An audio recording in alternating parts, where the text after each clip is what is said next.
ناظرین، ڈاکٹر حافظ حارث سلیم صاحب ہمارے سے موجود ہیں، اسسٹنٹ پروفیسر ہیں گورنمنٹ کالج مری کی۔ میں ان کی موجودگی کا دوبارہ ڈاکٹر صاحب آپ کا فائدہ اٹھاتا ہوں، اور ایک چیز جو سوشل میڈیا پہ نظر آ رہی ہے، ایک تو خاتون کا جو تھا کہ وہ طواف کر رہی تھی، اس کے بعد انہوں نے اقبال کا ذکر کیا کہ قرآن پاک میں موجود ہوگا، اور بہت سے لوگوں نے اس کے بعد دعویٰ بھی کیا۔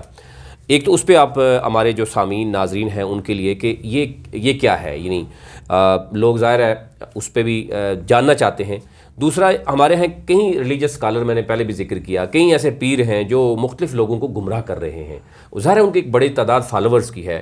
وہ سوشل میڈیا پہ ایک اثر و رسوخ رکھتے ہیں، اور وہ کہہ رہے ہیں جی کہ کبوتر جو ہے اس کو ذبح کیا جائے، اس میں سے پوٹا جو ہے اس کی جلی کو کیا جائے، اور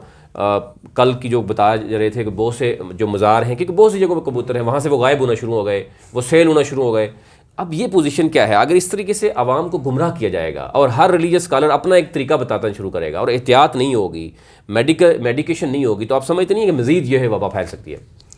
شکریہ۔ اب اس میں سب سے پہلی بات یہ کہ اتنا دکھ ہوتا ہے یہ باتیں سن کے کہ لوگ کس طرح سے اسلام کو بدنام کرتے ہیں، مطلب اس طرح سے مغرب کے سامنے ہم اسلام کو پیش کرتے ہیں کہ وہ ہمارا مذاق اڑاتے ہیں کہ دنیا کہاں چلی گئی ہے اور آپ لوگ کن چیزوں کے پیچھے پڑے ہیں۔ آپ نے خواب کا ذکر کیا، اب جو عورت ہے اس نے خواب دیکھا، جی اللہ کے نبی نے ان کو بشارت دے دی کہ آپ قرآن کھولیں اور سورہ بقرہ میں آپ کو ایک بال نظر آئے گا، اس کو پانی میں ڈال کے پی لیں تو آپ کرونا وائرس سے بچ جائیں گے۔ اب دیکھیں، سوچنے کی بات ہے کہ وہ بال کہاں سے آ گیا۔ اب ہر انسان قرآن پڑھتا ہے، ہمارے بال گر جاتے ہیں قرآن کے اندر، اب اس کا کسی نے فائدہ اٹھایا اور ہر بندہ قرآن کھول رہا ہے، اس کو بال مل رہے ہیں۔ اب پہلی بات یہ سمجھ لیں کہ خواب کبھی بھی حجت نہیں ہوتا کسی کے لیے بھی۔ خواب صرف انبیاء کے خواب ایسے ہوتے ہیں جس کو ہم وحی کہتے ہیں، باقی خواب حجت نہیں ہوتا۔ تھوڑی دیر کے لیے مان لیں کہ وہ خواب بالکل ٹھیک تھا اور اس کو بال مل بھی گیا، اور اللہ کے نبی کی طرف تو نسبت کرتے ہوئے بھی ڈر لگتا ہے، لیکن اگر ہم مان بھی لیں تو اس بال کا کوئی اثر تو ہونا چاہیے نا۔ ان کو چاہیے کہ جائیں ڈاکٹر ظفر مرزا کے پاس، کہیں کہ یہ بال ہے، یہ کورونا کے متاثرین کو ملائیں اور میڈیا سارا سامنے ہوگا تو سب چیز نظر آ جائے گی کہ اگر اللہ کے نبی کا بال ہوگا تو اس کا اثر تو ضرور آنا چاہیے۔ لیکن اس میں کچھ دیکھنے میں ذرا کچھ سستی شہرت لینے کے لیے اس طرح کی ویڈیوز ریکارڈ کی جاتی ہیں تاکہ لوگ اس کو دیکھیں، اور کیا سرائی بھی پھیلانے کی کوشش کی جاتی ہے، پینک بھی پھیلانے کی کوشش کی جاتی ہے، لیکن اس کے یعنی نقصان اسلام کو ہوتا ہے۔ اسلام کے بارے میں لوگ سمجھتے ہیں کہ شاید اس میں اسلام تو ایک ماڈرن ریلیجن ہے، 1400 سال پہلے بہت سے ایسے تجربات اور ایسی باتیں آج ہم جو ہے اس کے بعد اب آج سائنس بھی یہ دیکھنے ماننے سے جو ہے وہ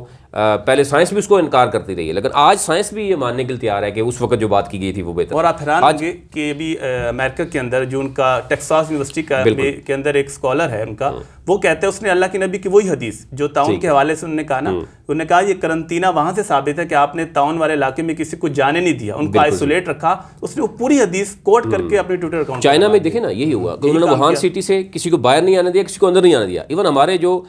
ہزاروں کی تعداد میں اسٹوڈنٹس ہیں ان سے رابطے بھی ابھی ہیں، اور ریسنٹلی مختلف یونیورسٹیز میں یہاں سے گئے ہیں اور وہاں پر بھی موجود رہے، تو ان کو بھی بڑا مشکل وقت دیکھا انہوں نے، لیکن انہوں نے آنے نہیں دیا۔ حکومت پاکستان کو انہوں نے ریکویسٹ کی کہ اگر آپ ان بچوں کو ابھی رہنے دیں گے تو ہم ان کی ہر طرح کی دیکھ بھال کریں گے۔ ان کو سب سے بڑا مسئلہ تھا کھانے کا، حلال کھانے کا، وہ بھی ہم دیکھ رہے ہیں کہ حکومت پاکستان نے ابھی اس کے لیے ارینج کیا۔ تو اب کیا، ایک تو ایک خاتون کا جو بال ہے وہ آپ دیکھ رہے ہیں کہ وہ لوگوں کو گمراہ، اور اس کے بعد پھر مسلسل جو ہے نا اس پہ باتیں ہو رہی ہیں۔ دوسرا، وہ ایک ہمارے ریلیجس اسکالر ہیں، وہ کہہ رہے ہیں جی کہ جو کبوتر کی وہ جلی ہوتی ہے شاید، وہ کھانے سے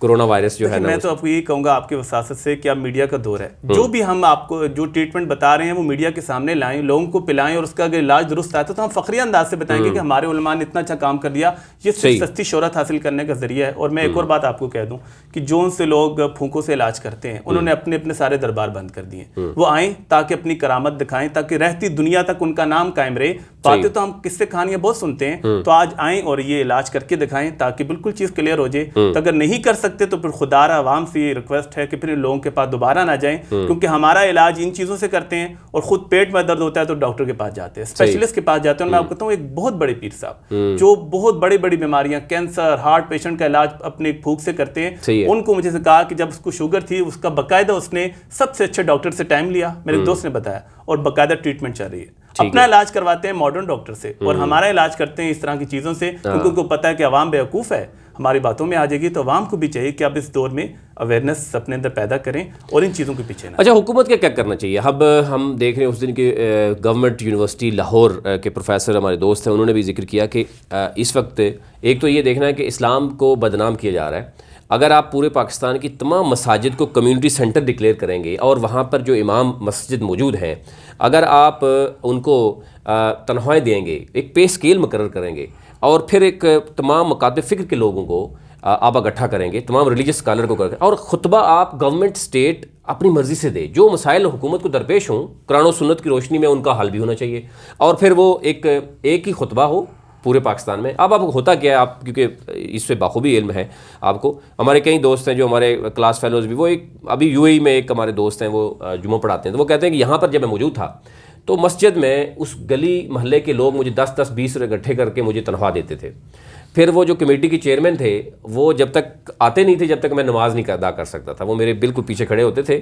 اور اگر میں جس سیکٹ کے خلاف بات نہیں کرتا تھا تو وہ کلیپنگ نہیں ہوتی تھی، واہ نہیں ہوتی تھی۔ تو یہ صورتحال آپ کیا سمجھتے ہیں کہ اسی وقت ہوگی جب اسٹیٹ آن نہیں کرے گی ان چیزوں کو؟ دیکھیے، سب سے پہلی چیز ہے کہ جو ٹرسٹ ڈیفیسٹ ہے نا، اس کو ختم کرنا ہے۔ ٹھیک ہے، ہمارا ریلیجس کلاس اور گورنمنٹ کے درمیان اتنا زیادہ ٹرسٹ ڈیفیسٹ ہے کہ کوئی اقدام وہ خلوص نیت سے کرنا بھی چاہتے ہیں تو پچھلا پاسٹ ایسا ہے نا کہ ایسا لگتا ہے کہ شاید کوئی بہت بڑا حملہ ہونے والا ہے۔ سب سے پہلے اگر ہم یہ ٹرسٹ کی فضا قائم کریں، اس کے بعد آپ نے بڑی اچھی سجیشن دی کہ اگر پہلے سٹیج پہ ہم تقریریں لکھی ہوئی نہیں دے سکتے، ہم صرف ٹاپک بتا سکتے ہیں۔ دیکھیے، سوشل لیول سے اس پہ آپ نے بات کرنی ہے، سیکٹیرین کلیش پہ بات نہ کریں۔ اور تیسری وہی بات ہے کہ عوام بھی ایسی عادی ہو گئی ہے کہ ان کو یہ ٹاپک اچھے لگتے ہیں۔ میں آپ کو بات بتاؤں کہ ایک دوست بتا رہا تھا کہ وہ کہتا ہے کہ میں یو کے میں گیا مولانا صاحب، وہاں جا کے میں حیران ہو گیا کہ دیوبندی، بریلوی، اہل حدیث، سنی، شیعہ سب ایک ہی مسجد میں نماز پڑھے، سارے لوگ خاموش۔ تو کہ مولانا صاحب آپ نے کیا کیا؟ اس نے دیکھا کسی نے کوئی کلیپنگ نہیں کی، ماشاءاللہ نے کہا، اس نے کہا میں نے 2 ہفتے محنت کی اور سب لوگ الگ الگ ہو گئے اور اپنے مسجد نالی سب نے کلیپنگ کی، ماشاءاللہ مولانا صاحب بڑا اچھا کام کیا۔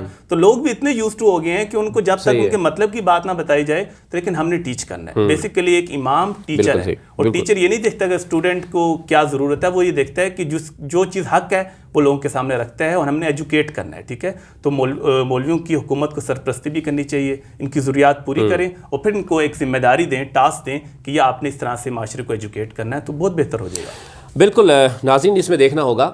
ہم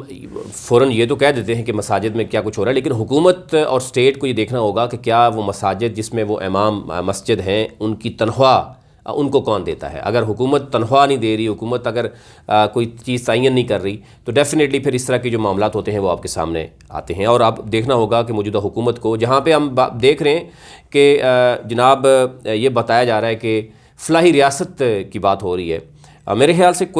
ہر شخص جو ہے وہ اس سے خوش ہے کہ فلاحی ریاست بننے جا رہی ہے، اور اس کے لیے ہم دیکھ رہے ہیں پناہ گاہیں بھی موجود ہیں، لنگر خانے بھی موجود ہیں، لیکن مساجد کے لیے وہ رول نہیں پلے ہو رہا جو ہونا چاہیے تھا۔ تو موجودہ حکومت کو یہ دیکھنا ہوگا، اور اس جیسی بیماری کو ختم کرنے کے لیے مساجد ایک بہت بڑا رول پلے کر سکتے ہیں۔